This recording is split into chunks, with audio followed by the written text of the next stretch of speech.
So, Sadhguru, what about when people say that we were created by God? See, obviously you did not create yourself, that's for sure. Our ideas of God may vary from culture to culture. Different people around the world have different ideas about it, different beliefs about it. But why we came to this idea is this: we all crawled out of our mother's wombs and you see a newborn child how he's looking. He's asking, who, what the hell is all this? So much creation. Do you see question marks in his eyes? What? So much. Who did all this? Obviously first he looks at his mother. Well, the mother delivered you, but she can't deliver the planet. Then you look at your father, well, obviously he can't do all this. Then you looked at every other adult around you, nobody seems to be capable of doing all this. Then being human beings, we say, there is a big human being sitting up there, he does all this.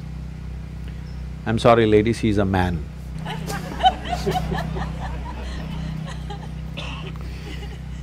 Because we are human, we are thinking a big human is up there. But it's a fact that we did not create this, isn't it? Neither this nor this. We did not create this, we meddled with it. We meddled with it, we muddled with it, but we did not create it, for sure. So we need an explanation. This is a choice you have. Do you need an explanation or are you willing to explore? If you explore, you will come to one kind of situation within yourself. If you come to agreement with some explanation that somebody gives you, the only choice is either to believe it or disbelieve it. If you believe it, you will become confident. It'll not bring any clarity, it'll bring you confidence. If you disbelieve it, you will be confused. If you're joyfully confused, it's very wonderful. But most people don't know how to handle their confusion joyfully. When they get confused, they make themselves miserable.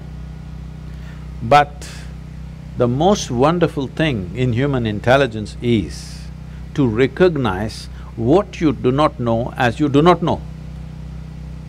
Everything that you do not know, you believe. This is a serious problem. We have done terrible things to each other simply because I believe this, you believe that. Continuing to do it even now, isn't it, across the world? Because I believe one thing and you believe something else. Now if I let you live, my belief will suffer. The best thing is you're dead. Yes because you believe something else is the truth and I believe something else is the truth, now both of us can't live in one place. We can pretend for some time. When it comes to real issues, we can't be in one place. Why is it it's so difficult? If you really have a working intelligence, you must be able to see what I do not know as I do not know, isn't it? Is it not very human and very wonderful to see what I do not know, what's the big deal about it? If you see I do not know is an immense possibility. Only when you see I do not know, the possibility of knowing becomes a reality.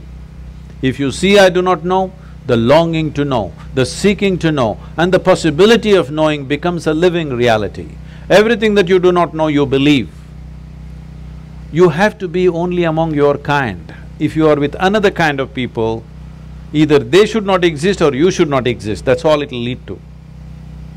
So this is something that we have to come to, because human intelligence is at its best when it does not know. If I just think I know, I will become stupid because I have my conclusions about everything. If I see I do not know, intelligence is full on, isn't it? You want to keep your intelligence in a working mode or a off mode? You saving it for another place? No, I want to know because it looks like that. A lot of people are saving it for elsewhere. No, you need it here. If you need it here, please look at this and see. When you see I do not know, you become very conscious, very aware, very alert. Is it true? Yes. When you think I know, you do the dumbest and idiotic things, very gross things, yes or no? Yes. If you really see I do not know, you have fight with nobody. You have no fight with anybody, isn't it? Yes. I know is always a fight. So in the yogic culture, there is a phenomena. I'm calling this a phenomena because today, this evening, you may not understand what I'm saying, but if you invest some time and energy, you will understand. We identify with our ignorance, never with our knowledge. Because it doesn't matter how much you know, if you read the libraries on the planet, still what you know is the minuscule in this existence, isn't it? Hello? Yes. But your ignorance is boundless. Yes or no? Yes. So, if you're identified with your ignorance, you will be borderless, boundless human being. If you're identified with your knowledge, you will become a constipated human being.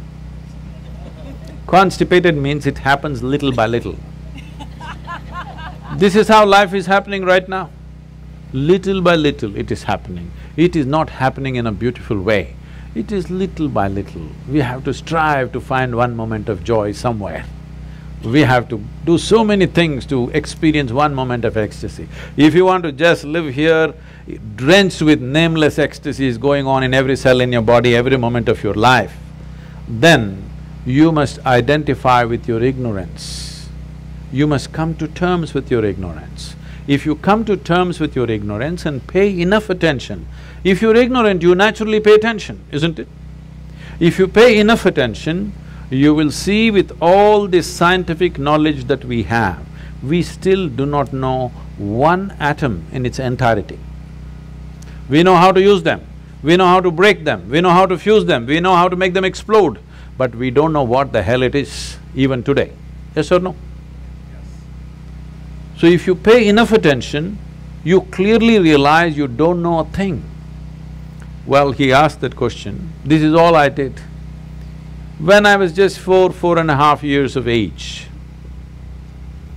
I suddenly realized I don't know a thing.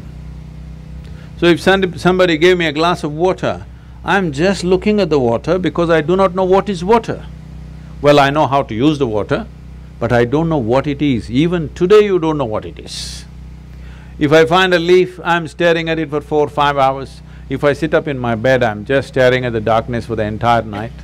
My dear father, being a physician, he started thinking I need psychiatric evaluation. So this boy is simply staring at something all the time.